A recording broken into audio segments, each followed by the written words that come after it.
Bonsoir mesdames et messieurs, chers téléspectateurs d'Africa Télévision, la chaîne du continent. Je suis particulièrement heureux de vous retrouver ce soir après quelques semaines d'absence et vous remercie pour votre fidélité à notre rendez-vous du vendredi soir pour À votre avis. Le 20 décembre 1993, l'Assemblée générale de l'Organisation des Nations Unies a proclamé le 3 mai Journée mondiale de la liberté de la presse. Elle confirmait ainsi que le droit à l'information, le droit à la libre expression et à la critique constitue un droit fondamental de tout être humain. Mais qu'en est-il? Et surtout, qu'en est-il en Afrique? À votre avis, ouvre le débat ce soir avec les contributions de M. Draman Alou Kone. Vous êtes président de la Maison de la Presse du Mali, et de M. Ibrahim Koulibaly, vous êtes vice-président de l'Association des éditeurs de la presse privée du Mali. Merci, messieurs, d'avoir accepté l'invitation d'À votre avis.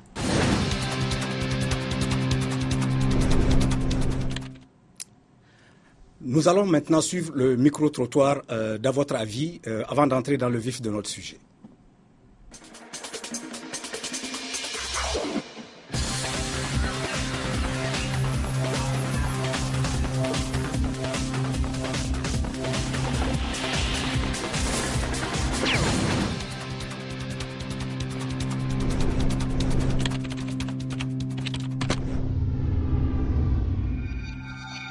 Tout dit, on ne doit pas cacher. Il faut amener même le citoyen à pouvoir connaître certaines choses qui sont cachées, certaines choses aussi qui vivent la vie réelle pour que chacun de nous puisse tirer des notions, puisse tirer des solutions aussi. Les journalistes sont libres dans l'exercice de leurs fonctions. Mais à part le fait de cueillir des informations par rapport à certaines sources, il y a une réticence de certaines autorités, pour ne pas dire de certains cadres de l'État, et surtout la part de population, de cette population, certains pensent que nous fouillons trop dans les affaires. Par ces difficultés, je pense qu'au Mali, vraiment, on a le plein droit d'exercer son métier en tant que journaliste. Et à mon avis, la liberté d'expression est quand même un droit fondamental. Il faut quand même accorder à tout citoyen sa liberté de penser et de donner une opinion par rapport à ce qu'il voit. Il faut que les autorités aussi donnent accès aux journalistes à l'information. Les journalistes doivent être informés. C'est à eux maintenant de voir ce que je dois publier et ce que je ne dois pas publier, parce que toutes les informations aussi ne sont pas bonnes à publier. La population doit avoir des informations, pas totalement. Quand je dis totalement, il y a des informations que le journaliste, normalement, doit essayer de, si vous voulez, là intervient l'autocensure, parce qu'il y a des infos qui sont sensibles. Moi, à mon avis, on doit laisser les citoyens se prononcer sur diverses questions. Parce que nous sommes surtout dans le contexte de mondialisation, nous sommes dans un pays comme le Sénégal qui est en matière de démocratie avancée par rapport aux autres pays africains. Les citoyens doivent avoir des informations sur le pays pour que ça puisse avancer, des informations sur le pays. Et ça, ce n'est pas un droit qui doit être limité. La parole, tout est permis, mais tout n'est pas utile. Avant de faire passer l'information, il faut les trier. Parce que dans l'information, il y a des sujets quand même qui sont un peu tabous. Donc il ne faut pas les dire comme il faut les dire, mais il faut les dire de façon intelligente pour que l'information puisse passer dans de meilleures conditions. Bon, moi je pense que dans le Mali, il y a une loi qui fait cas du droit à l'information. Mais dans la pratique, cette loi n'est pas du tout à la merci des journalistes. Parce que quand on voit les sources d'information, notamment administratives et militaires, c'est très difficile pour les journalistes de se l'approprier. À mon avis, on doit laisser tout le monde s'exprimer librement, puisque nous sommes dans un pays de démocratie. Donc, mettre un frein à la liberté d'opinion d'une personne, c'est mettre un frein à sa liberté quotidienne. Il faut laisser les citoyens s'exprimer librement, parce que c'est avant tout un droit qui est reconnu à la plupart des citoyens par des textes établis, par exemple les constitutions. reconnaissent les droits à la liberté d'expression. Chacun est libre de parler parce que quand tu as ça dans le cœur, tu n'es pas du tout à l'aise. Voilà, c'est ça qui envoie les histoires.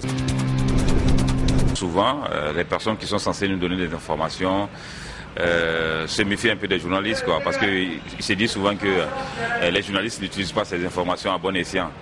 Mais quoi qu'on en dise, aujourd'hui, quand même au Mali, on pense que de plus en plus, les journalistes ont quand même un peu accès facilement à l'information. On ne peut tout dire, quoique tout mériterait d'être dit. Dans ce sens, je dirais qu'aujourd'hui, l'État a l'obligation de garder certaines informations dans le souci de protéger la population. On a laissé tout le monde s'exprimer librement dans la mesure où la Côte d'Ivoire est un pays démocratique. On doit donner les informations telles que les choses se passent. C'est-à-dire qu'on ne doit pas laisser les gens s'exprimer n'importe comment. L'homme doit s'exprimer. Mais seulement, il faut s'exprimer, il faut savoir aussi dire. Parce que moi j'ai beaucoup entendu, les gens parlent liberté d'expression, les gens ils parlent tout ce qu'ils veulent. Il y a des limites. Je pense que le droit des citoyens de savoir doit primer sur tout autre impératif qu'on peut invoquer pour limiter ce droit-là.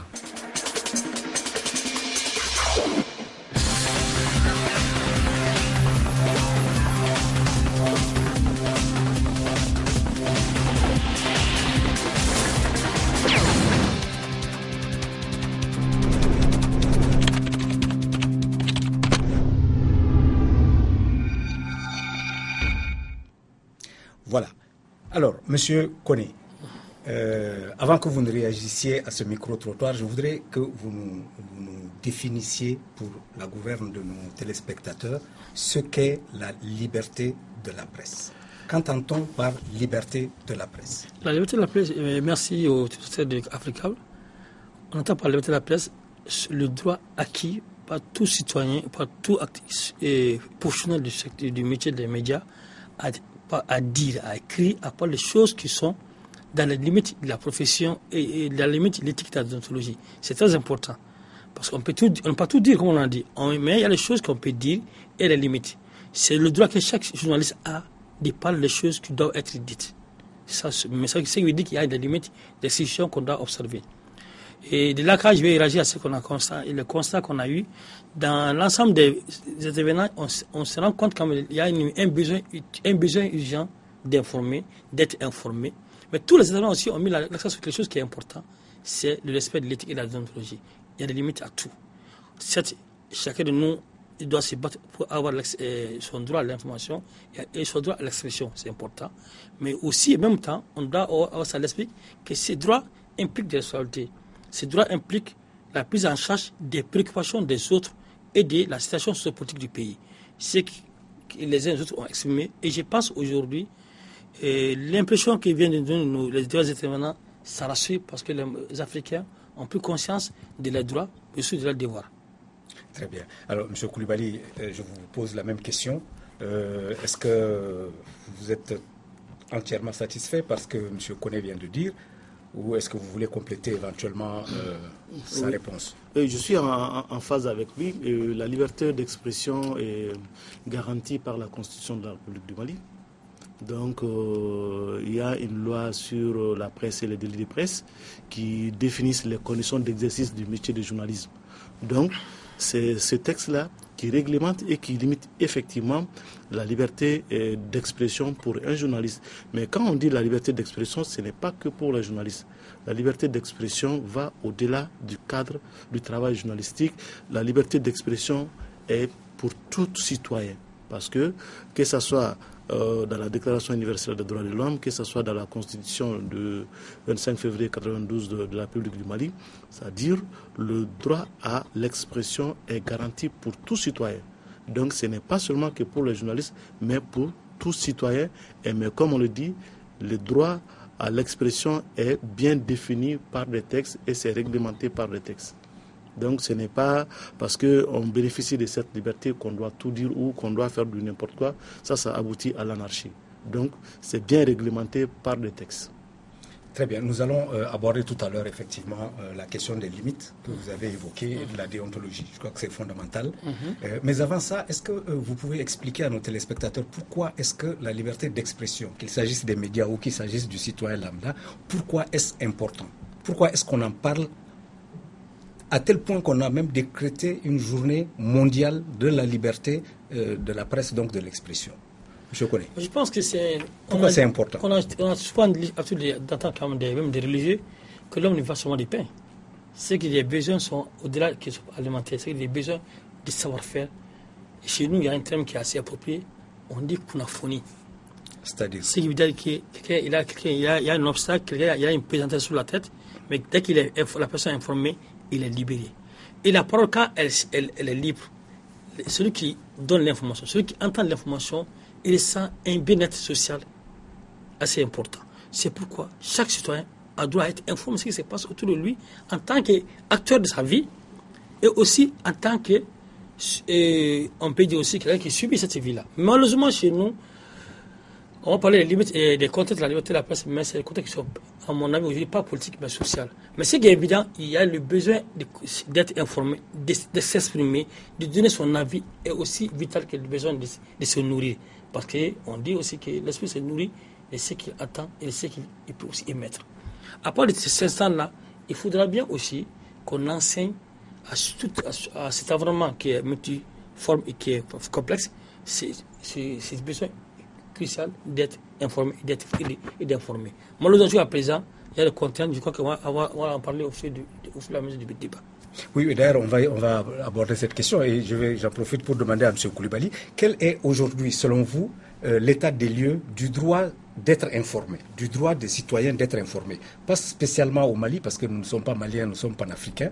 Donc, élargissons un peu le champ de notre propos. Où en est-on avec ce droit qui est reconnu par tous les textes que vous avez cités aux citoyens? Oui, aujourd'hui, c'est vrai que c'est un droit reconnu, mais au-delà même de la reconnaissance du droit, c'est un droit acquis, un droit arraché. Avec le boom des nouvelles technologies de l'information et de la communication, aujourd'hui, personne ne peut contrôler l'information. Donc les gens ont accès, de fait.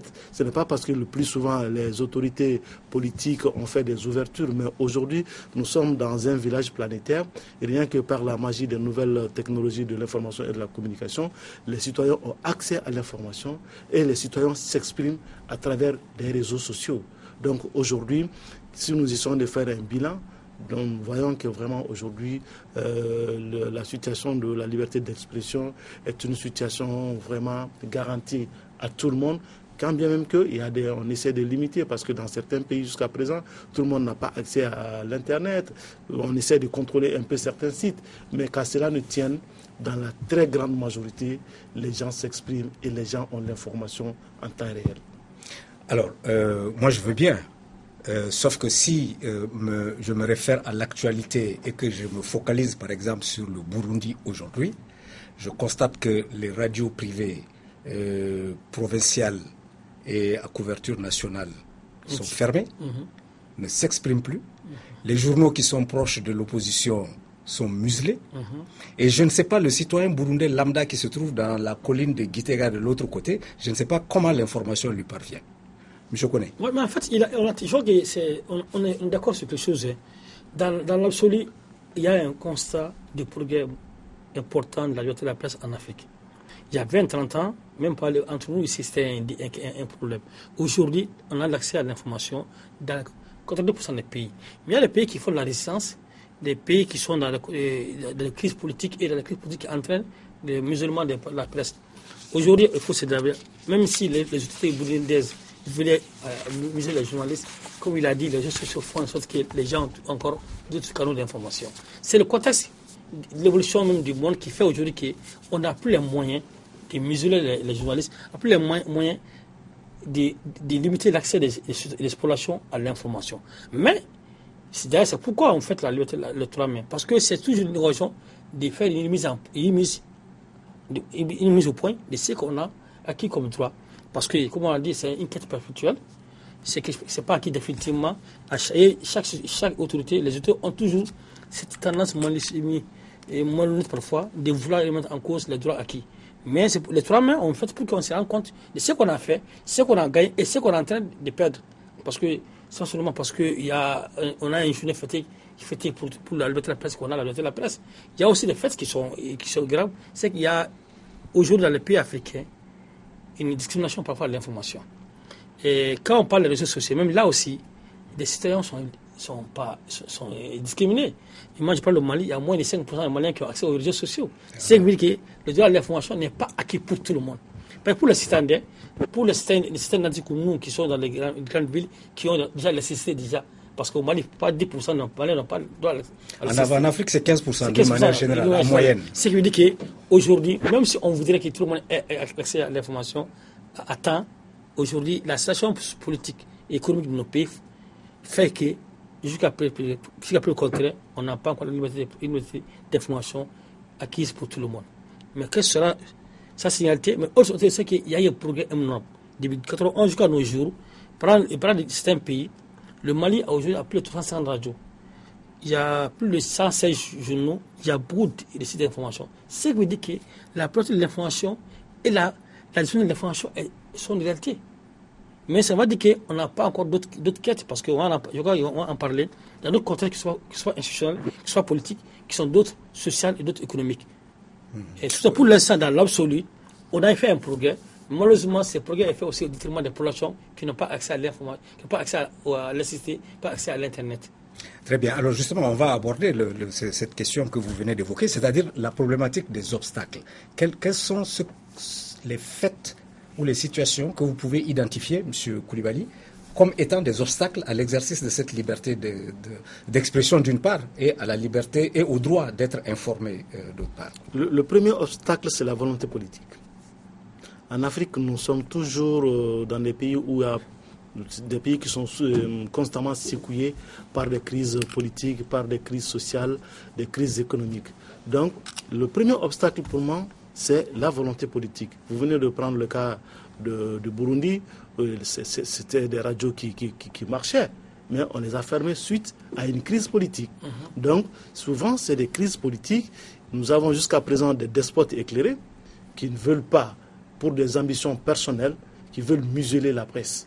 Donc ce n'est dû uniquement à la volonté politique. Au-delà de cette volonté politique, il y a des facteurs économiques qui font que dans certains endroits, tout le monde n'a pas accès à l'information. Prenez à Bamako, tous les journaux sont vendus à Bamako, les journaux sont vendus entre 250 et 300 francs. Rares sont les Maliens qui peuvent se payer 2 ou 3 journaux par jour pour faire une pluralité d'informations. Ça, c'est à Bamako. Quand vous partez dans les campagnes, rares sont ceux qui ont le moyen de se payer un journal par jour. Et même écouter la radio, tout le monde n'a pas la radio. Donc il y a des contraintes économiques qui font que la liberté d'expression et la liberté d'être informé ont des freins. Donc essentiellement, et puis au Mali plus particulièrement, il y a des pesanteurs sociales. Par exemple, il y a des réalités sociales qui font qu'on ne peut pas tout dire. Tu as beau être un grand journaliste, mais il y a certaines informations, quand ça concerne certaines catégories de personnes, tu es obligé de t'auto-censurer parce que tu ne peux pas le dire autrement. On ne comprendrait jamais pourquoi toi, fils de telle famille, tu as osé parler de tel sujet ou bien tu as osé écrire de telle personne. Donc ça, c'est des réalités sociales de chez nous qui font que souvent on est limité dans ce qu'on fait. Alors, il y a un cas que vous n'avez pas évoqué. Moi, je voudrais que nous en parlions rapidement. C'est la formation des hommes de médias. Est-ce que les hommes de médias que nous avons en Afrique, d'une manière générale, ont la formation requise pour exercer Pour moi, la formation n'est pas un frein. L'absence de formation. Voilà, l'absence de formation n'est pas un frein, mais peut-être ça joue sur la qualité de l'information. Mais ça n'empêche pas d'être informé, ça n'empêche pas de donner l'information. Mais peut-être ça joue sur la qualité d'informer, sur la qualité de l'information qu'on donne, sur la façon d'informer les citoyens. Mais le manque de formation en soi n'est pas un frein, c'est-à-dire à la liberté d'expression. C'est vrai que c'est bon d'informer les gens, mais c'est bon d'aller faire dans les règles de l'art. Souvent, si on n'a pas une très bonne formation, on torpille le coup, en tout cas, à la bonne information. Vous savez pourquoi je parle de formation? Oui. Et ça me ramène à ce que disait M. Koné. C'est que l'absence de formation, à mon avis, est préjudiciable au respect de la déontologie et des règles d'éthique. Je ne sais pas ce que vous en pensez. Non, en fait, non, je crois que c'est vraiment le problème qu'on peut poser. Pour l'instant, on parle de l'information, l'accès des citoyens à l'information et notre droit à informer les citoyens. À ce niveau, je vois que pour le moment, les comptes qui viennent d'énumérer, c'est les comptes qui sont là. Et les comptes aujourd'hui au Mali, les plus graves, c'est les comptes sociaux. Je vais donner 2 petits exemples. Moi, je peux avoir un frère qui a donné des fonds dans un service. Même si j'ai l'information, je n'ai pas le droit de diffuser. Or, en ce moment, c'est que moi, je suis m'auto-censure. Je viole le principe, je viole mon propre droit d'informer. Et je viole aussi en même temps le droit des citoyens d'être informés.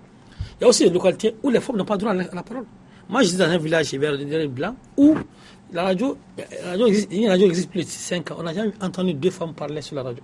Pourtant, elles ont droit à l'expression, à donner leur avis sur la question. C'est là, à mon avis, chez nous, c'est un pays, il y a beaucoup de pays en Afrique, les contrôles sociaux.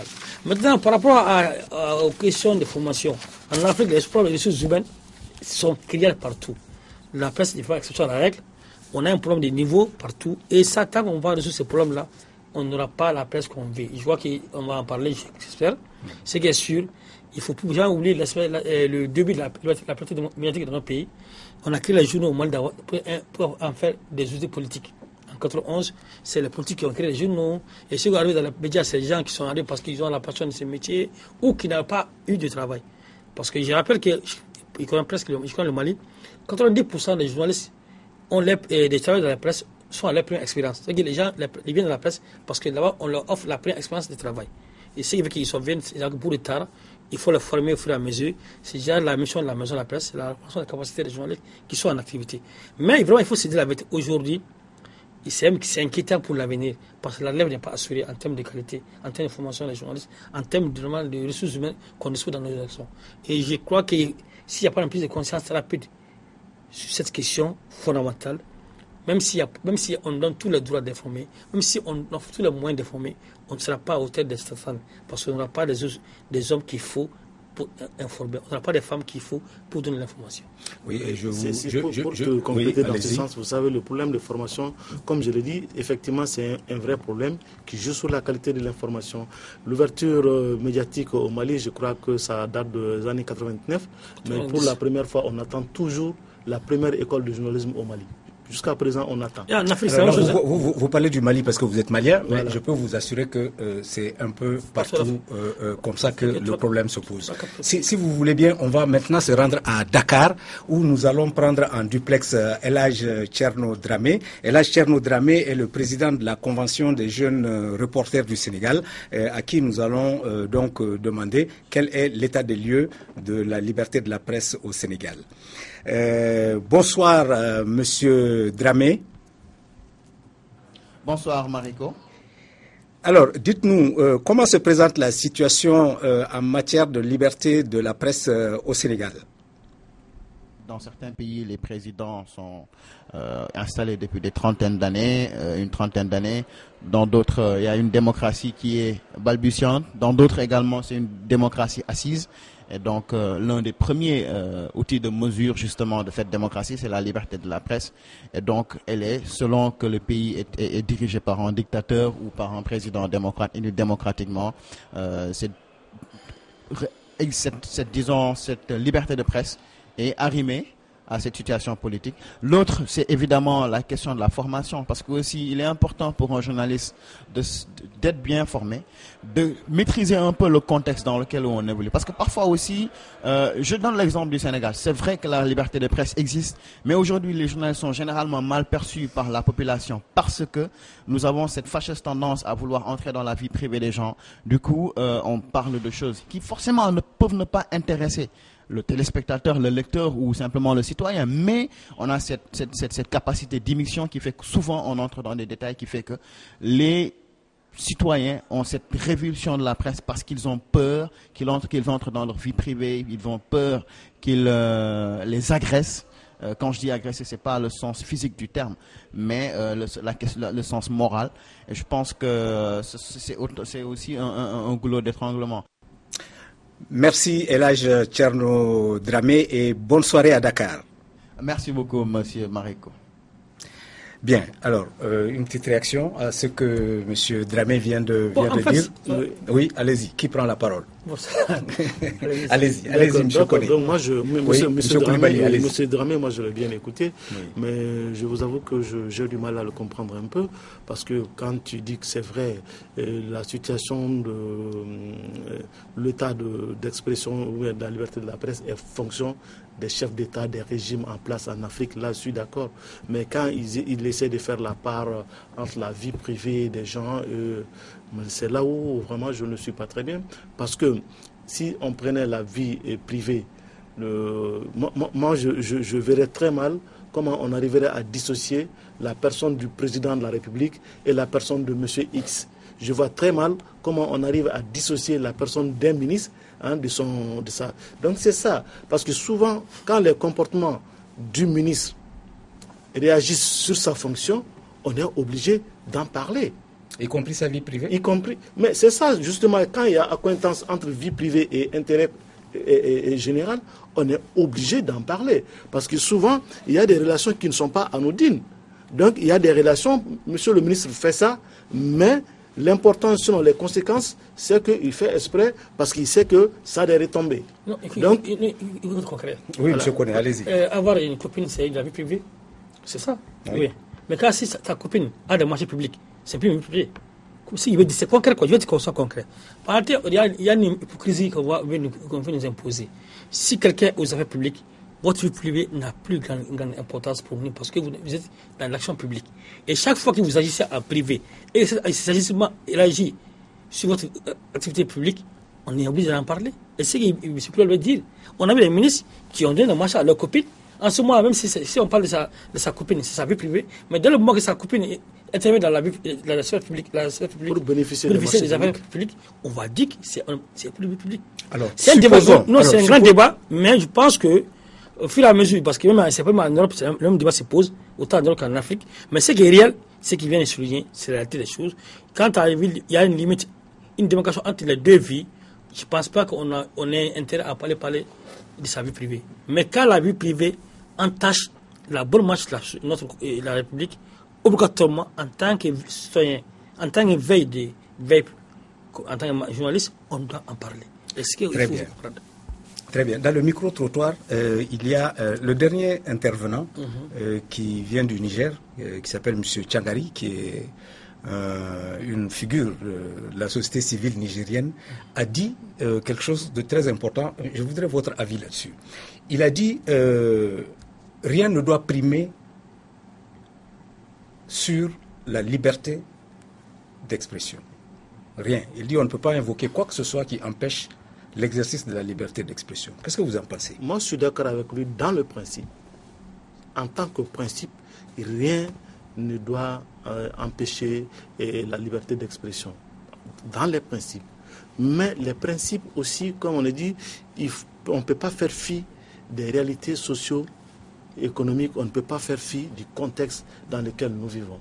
Donc, s'il doit y avoir des freins ou des exceptions, ces exceptions ou ces freins seront dus essentiellement à la prise en compte de l'environnement dans lequel nous sommes, de l'environnement dans lequel nous exerçons notre métier. Il a dit, oui, la liberté d'expression, mais si cette liberté d'expression crée problème, je crois qu'on a intérêt à s'auto-censurer parce qu'il y a des informations en certains endroits, en des moments précis, quand vous leur donnez, je ne sais pas si vous provoquez une guerre civile ou bien si vous contribuez à la réconciliation nationale. Donc, il va de la responsabilité sociale du journaliste. C'est le journaliste qui doit dire, bon, voilà, dans les principes, je bénéficie de cette liberté, mais dans les faits, en l'exerçant, je crée des problèmes. Bon, je pense que c'est aussi un débat d'école. Hein. Il y a certaines écoles qui pensent qu'un journaliste, c'est avant tout un citoyen d'un pays, et aussi l'issue d'une société. Il y a d'autres écoles qui pensent qu'un journaliste c'est un citoyen universel et un citoyen du monde et qu'il doit suivre seulement les grands principes. Mais ce qui est évident, on est en train de se confondre la liberté d'expression et la liberté de presse. Parce qu'il n'y a pas d'expression, c'est le droit à chaque citoyen d'évoquer ce qu'il ressent. En ce moment, je pense qu'on ne peut pas faire des limitations à cela. Mais s'il veut parler aussi de la liberté de la presse, là, on peut mettre un bémol parce que, à ce niveau, Un journaliste, il a une responsabilité sociale vis-à-vis ceux pour qui il travaille. Parce qu'on n'est que pour soi, on ne parle pas pour soi, on ne dit pas une raison pour soi, on dit pour la société. Et si notre information doit mettre en cause l'équipe de la société, on doit se poser des questions. Mais dans l'absolu, comme il l'a dit, on ne peut pas tolérer une exception, la liberté d'expression.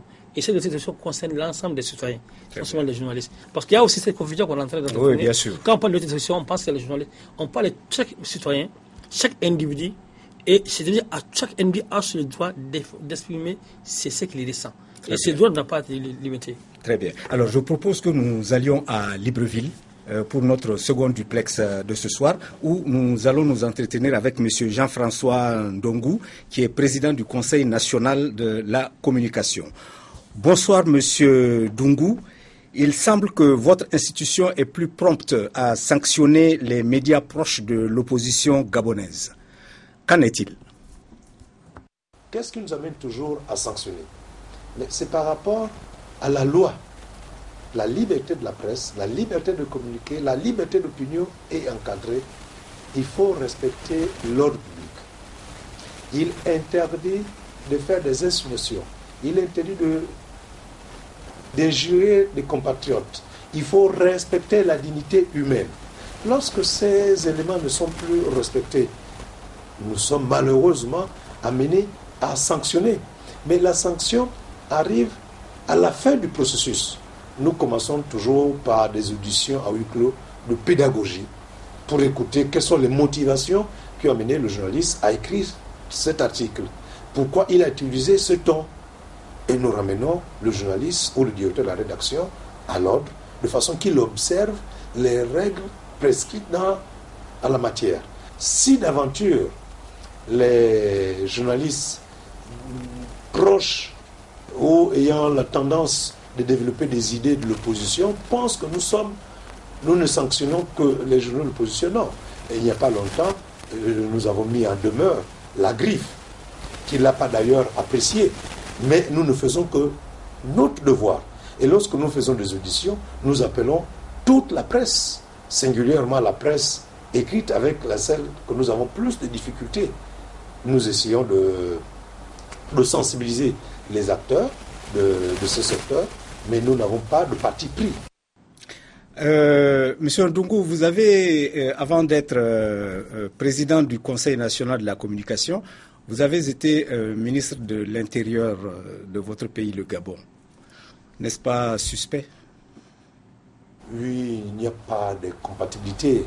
La seule mission dans toutes ses fonctions, c'est de servir loyalement son pays et en respectant les lois de la République gabonaise. Le ministre de l'Intérieur travaille sur un certain nombre de lois qui régissent cette fonction, notamment notre loi fondamentale, la Constitution. Le président du CNC travaille également sur la base de ces lois. Dans la loi fondamentale, il y a une partie qui est consacrée exclusivement à la communication, à la liberté de la presse. Donc nous avons ici le code de la communication, nous avons un certain nombre de décrets qui régissent la profession, nous ne travaillons que sur cela. Ce n'est pas incompatible. J'ai été, c'est vrai, dans ma vie antérieure, dans cette position. J'ai travaillé également sur la base des dispositions législatives et réglementaires.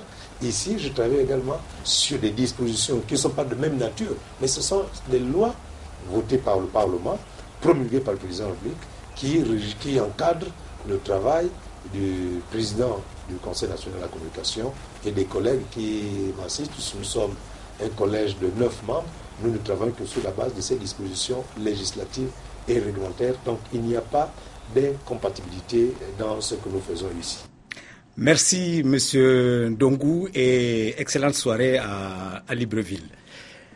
Monsieur Koulibaly, Monsieur Koné, une réaction à cette situation d'une personnalité qui fut ministre de l'Intérieur, entre parenthèses ministre de la répression, comme disent certains, et puis maintenant patron de l'organe de régulation qui est aussi appelé à sanctionner dans certaines situations. Non, moi je l'appellerais tout simplement Monsieur le censeur.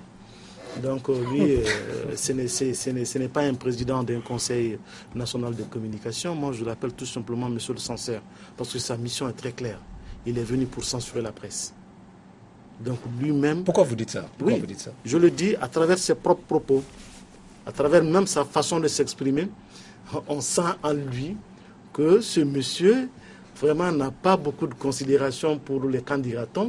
Lui, il a une mission, donc il vient, il applique sa mission, et sa mission n'est autre chose que de censurer la presse. Parce que quelqu'un qui dit, bon voilà, et chaque fois qu'on ne tient pas compte de respect de la vie des gens, voilà, donc ça, il rentre dans des considérations... On ne peut pas lui reprocher d'exiger que la déontologie soit respectée. Non, il rentre dans des considérations qui ne sont pas des critères en matière de... Il y a des termes qui sont... Monsieur Mariko. Oui, allez-y. Il y a des terminologies qui sont tellement suspectes. À chaque fois qu'on a un peu là qui est une autorité, c'est avec cette terminologie-là. Au fond, ça représente un chef de l'État et un tête à la dignité humaine. C'est des termes vagues et dans lesquels on peut tout mettre. Et malheureusement, bon, c'est un combat, on va continuer à nous battre. On sent dans sa voix quelqu'un avec une chicotte. Si vous passez. C'est ça. On sent même sa posture. On voit quelqu'un qui est suffisant, qui parle de la hauteur, un peu de mépriser ceux qui sont en train de travailler. Les termes qu'il a utilisés, indignité humaine. Et quoi encore? C'est des termes qui sont là pour chaque fois donner raison à une sanction contre une presse. C'est des crimes de lèse-majesté. Très bien, très bien. On va avancer, messieurs, parce que le temps s'écoule malheureusement. Je voudrais, juste pour l'information de nos téléspectateurs, dire que dans le classement 2015 de Reporters sans frontières, les 5 premiers pays, donc les meilleurs en matière de liberté d'expression, sont la Finlande, la Norvège, le Danemark, les Pays-Bas et la Suède.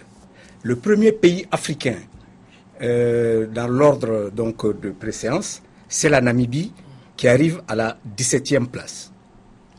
Et le dernier pays, c'est un pays africain, évidemment, et il s'agit de l'Érythrée.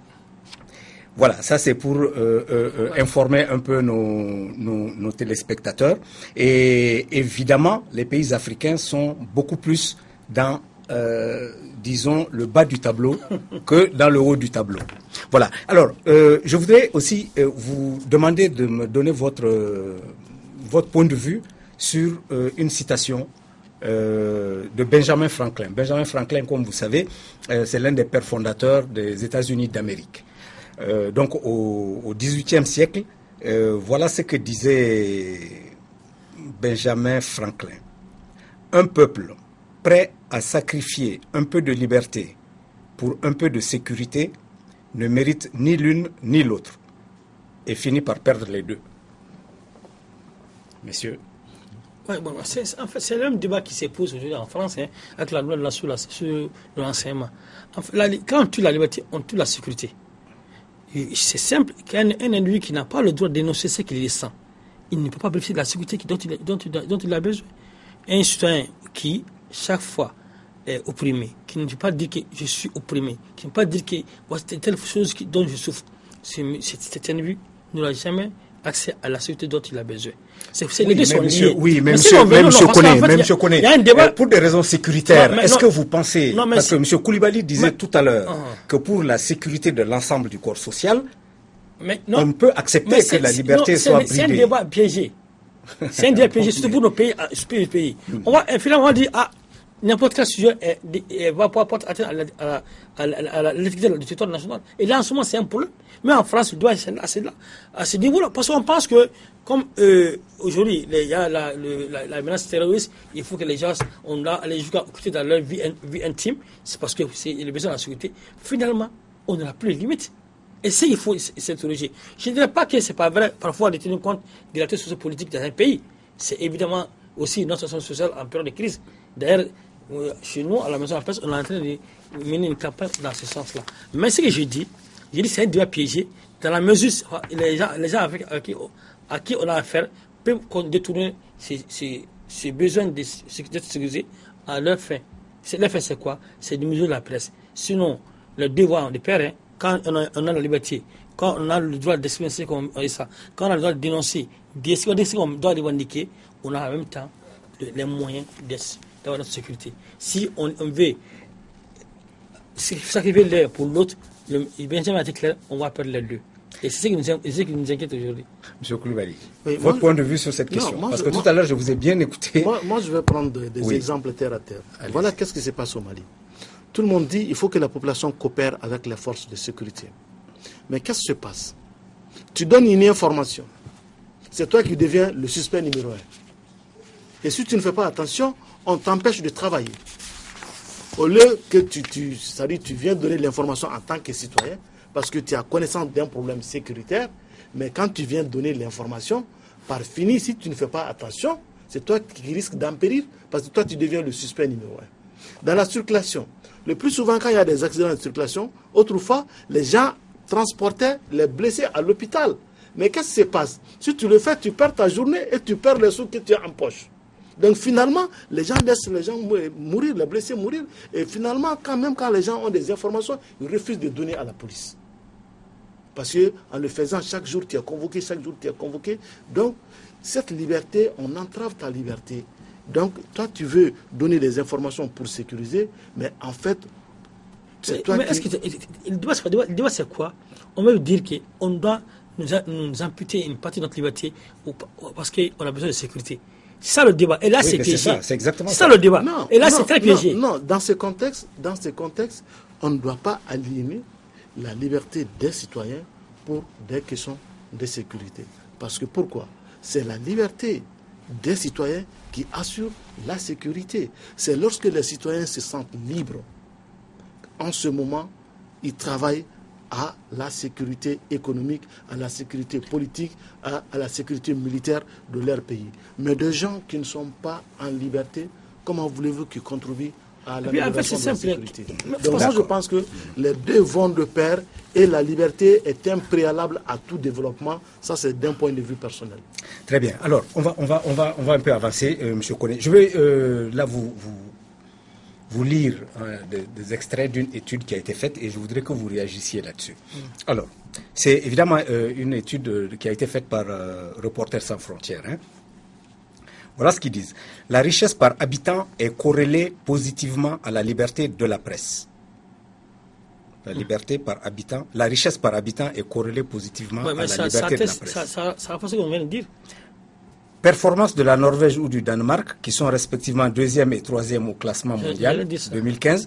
À l'opposé, les pays les plus pauvres tels que l'Éthiopie, la Gambie ou l'Érythrée sont respectivement 142e, 151e, 180e et sont des pays où pauvreté et autoritarisme vont de pair. Mais des contre-exemples existent. Le Niger, pays le moins développé au monde d'après le programme des Nations Unies pour le développement, est classé 47e sur 180 en 2015, en dépit d'un environnement économique particulièrement difficile. La pauvreté reste néanmoins une limite structurelle au développement des médias. Réaction? Oui, mais on a le droit qu'on a posé, on dit qu'il y a des contraintes économiques. Je veux dire, ces pays, et les pays scandinaves qui ont aussi, selon les statistiques qu'on a entendu par-ci par-là, c'est les pays où le bonheur existe. Les pays qui connaissent le bonheur. La Finlande, la Suède, le Danemark, la Norvège et autres, là, c'est des pays qui n'ont aucun problème, apparemment, même s'il y a un problème de discrimination raciale maintenant qu'on essaie par-ci par-là. Pour accéder à l'information, il faut avoir les moyens d'accéder, il faut avoir les outils d'information, il faut avoir une radio, il faut avoir une télévision, il faut avoir l'accès à l'information, il faut avoir l'accès à l'Internet. On n'a pas ça chez nous. Et déjà, ça, c'est la première contrainte à l'accès à l'information. Deuxièmement, il faut avoir accès à l'information, il faut avoir un certain niveau d'études. Dans les pays pauvres, ceux qui ont les moyens d'aller à l'école sont très limités. Et c'est ça le problème de l'Afrique. Parce que tout ce qu'on a fait depuis 50 ans, c'est faire le semblant de former les gens. Et malheureusement, les gens sont allés jusqu'à l'Ouest supérieur, ils ne connaissent rien. Et tant que ces différents obstacles ne sont pas levés, la liberté de la presse ne sera que l'affaire de quelques privilégiés des grandes villes, des ceux qui ont été à l'école ou ceux qui ont accès au pouvoir. M. Koulibaly, votre point de vue sur cette problématique qui me paraît très intéressante. Oui, moi je suis entièrement d'accord. C'est-à-dire que la liberté d'expression ou la liberté de presse est fonction de la situation socio-économique, politique des pays. Donc, mais on peut avoir des exceptions. Il y a dans certains pays. La règle, hein? Oui, il y a dans certains pays, comme vous l'avez dit, le cas du Niger, où économiquement le pays n'est pas aussi un grand pays, mais où on sent quand même une certaine prospérité de la liberté d'expression et de la liberté de presse. Mais le cas du Niger, c'est un exemple parmi tant d'autres pays. Quand nous prenons le Mali, aujourd'hui, avec 350 radios, plus de 100 titres de presse écrite, avec des sites web, on ne peut pas dire que la liberté d'expression et la liberté de presse ne sont pas des réalités au Mali. Donc c'est des réalités. Or, le Mali aussi est un pays très pauvre. Mais qu'à cela ne tienne, nous arrivons quand même à informer et à user de tous les droits d'information dont nous bénéficions. Donc moi je dis que vraiment la pauvreté n'empêche pas, en tout cas la liberté d'expression, mais c'est surtout le contexte général d'un pays qui est très déterminant. Ce qui va appuyer ce que vous dites, c'est que moi j'ai à l'esprit que le blogueur saoudien Badawi, vous vous souvenez récemment, qui a été condamné à 1000 coups de fouet et à, je ne sais pas, 10 ans de prison, simplement parce que il a un blog. Donc ça, c'est des réalités socio-culturelles, religieuses. La plus grave menace pour nous, la liberté de la presse, c'est les paysages social et culturel. C'est ça la réalité. Parce que, un exemple, il y a des gens qui ont, une fois j'ai été interpellé par un cadre qui n'a pas accepté que quelqu'un, un homme de casque, écrit sur lui. Et ça me fait des histoires entre les deux familles. Je vois que l'homme de casque en question était obligé d'aller presque ses excuses. Ça, c'est une menace grave sur la liberté de la presse dans le pays. Mais ce n'est pas officiel, ce n'est pas institutionnel. Mais quand on se rend compte parce qu'il y a un dictateur qui a une limitation à la liberté de la presse, on se trompe, nous demande en Afrique. Les plus graves menaces qui pèsent sur nous, c'est les contraintes socio-culturelles. Et aujourd'hui, ce qui est très inquiétant, c'est le côté religieux. Voilà. La religion est un problème aujourd'hui, pris d'une certaine façon. Mais je ne dis pas la religion en tant que telle. Je suis musulman, mais la religion, c'est-à-dire telle qu'elle est utilisée par certains, est une menace grave à la liberté d'expression. Oui, vous voulez dire par là que le libre arbitre de l'expression, de la pensée, lorsqu'elle est confrontée à la religion, à certains dogmes religieux, est inhibé. Oui. C'est ça que vous voulez. Voilà. Le Mali a vécu ça parce qu'il ne faut pas se voiler la face. Avec l'occupation des régions du Nord, des radios ont été fermées, les journalistes ont été contraints à l'exil, certains ont été battus. Donc ça, c'est dû tout simplement à une certaine pratique de notre religion.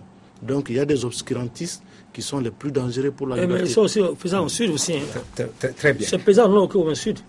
Très bien. On va avancer parce que le temps qui nous est imparti est en train de s'écouler. Moi, j'avais même voulu que nous entrions dans le problème des contenus. Mais nous allons parler des contenus au cours d'une autre émission. Parce que là, vous avez dit, par exemple, M. Koulibaly, qu'au Mali, il y a 350 radios, etc. Ce qui m'aurait intéressé, moi, c'est de savoir qu'est-ce qui est véhiculé dans chacune de ces 350 radios, dans ces 100 journaux, etc. Mais on aura l'occasion d'en parler une autre fois.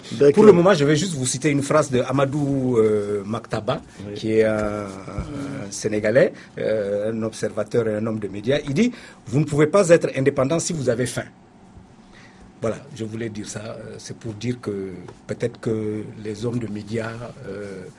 qui sont souvent à des salaires dérisoires et dans la précarité. Peut-être que ça, c'est un autre obstacle. Salaire s'il y en a. Voilà, salaire s'il y en a. Bon, voilà. Donc, mis dans cette situation, disons, de précarité, la liberté de s'exprimer en tant que journaliste peut en prendre un coup. Mais je voulais juste que nous évoquions cela. Mais je voudrais surtout avoir votre avis sur la problématique de la dépénalisation des délits commis par voie de presse. C'est un problème qui est posé en Afrique. Il y a des pays où des lois ont été prises pour dépénaliser les dits délits, et il y a des pays où il y a encore beaucoup de réticence à dépénaliser. Alors, dépénaliser, est-ce que c'est la porte ouverte? On va voir quoi d'abord? On va primer ce que vous voulez, allez-y. On a une partie du temps. Pour la première question, on dit, pauvreté mérite tout le quand on est pauvre, on a moins... On peut regarder sur la manière, sur les valeurs, et en ce moment, c'est le cas de nos pays aujourd'hui. Un journaliste, c'est aussi un chef de famille parfois. C'est un parent, c'est quelqu'un qui voit la télé. Mais les parents au village, ils demandent telle chose, les beaux-parents, les amis. C'est monsieur, quand il a un dossier qui va avoir un ministre, et qui sait qu'à nous faisant 50 000 francs, je ne soutiens pas la corruption des journalistes. millions de mois, mais je parle d'une situation qui est réelle. Ce monsieur qui n'a pas un salaire, ce monsieur qui n'a pas de ressources pour venir à ses besoins, il est plus tenté qu'un autre journaliste qui a les moyens de sa subsistance. C'est vous dire aujourd'hui, pour mieux garantir la liberté de la presse, il faut garantir aussi 1 million de conditions de vie aux journalistes. Et c'est ça, c'est une obligation pour les patrons de presse d'abord, avant nous tous autres. Il faut qu'on se voit la face. À ce niveau, on n'est pas exempt de tout le peuple. Bien au contraire, nous sommes aussi critiquables que les hommes politiques qui, à cause de leur position, peuvent être tentés à observer, à nous opprimer un moment. Maintenant, je crois que pour la dépolarisation, c'est un débat. Et je pense qu'on peut trouver une solution. En France, chaque semaine, il y a presque 40 procès contre les journalistes. Mais on n'en parle pas. Mais c'est des sanctions pécuniaires qu'on prend contre eux. Et je pense que c'est la meilleure solution. Il y a un journaliste qui n'a pas sa place en prison. Il ne sait à rien en prison. Mais quand j'écris tel article, je peux être condamné à payer 5 millions, alors que mes ressources ne me permettent pas de payer ces 5 millions-là. Quand je suis condamné 2 ou 3 fois, finalement, quand j'écris, je vais tenir compte de tout. Je vais être très prudent. Je vais peser le pour et le contre.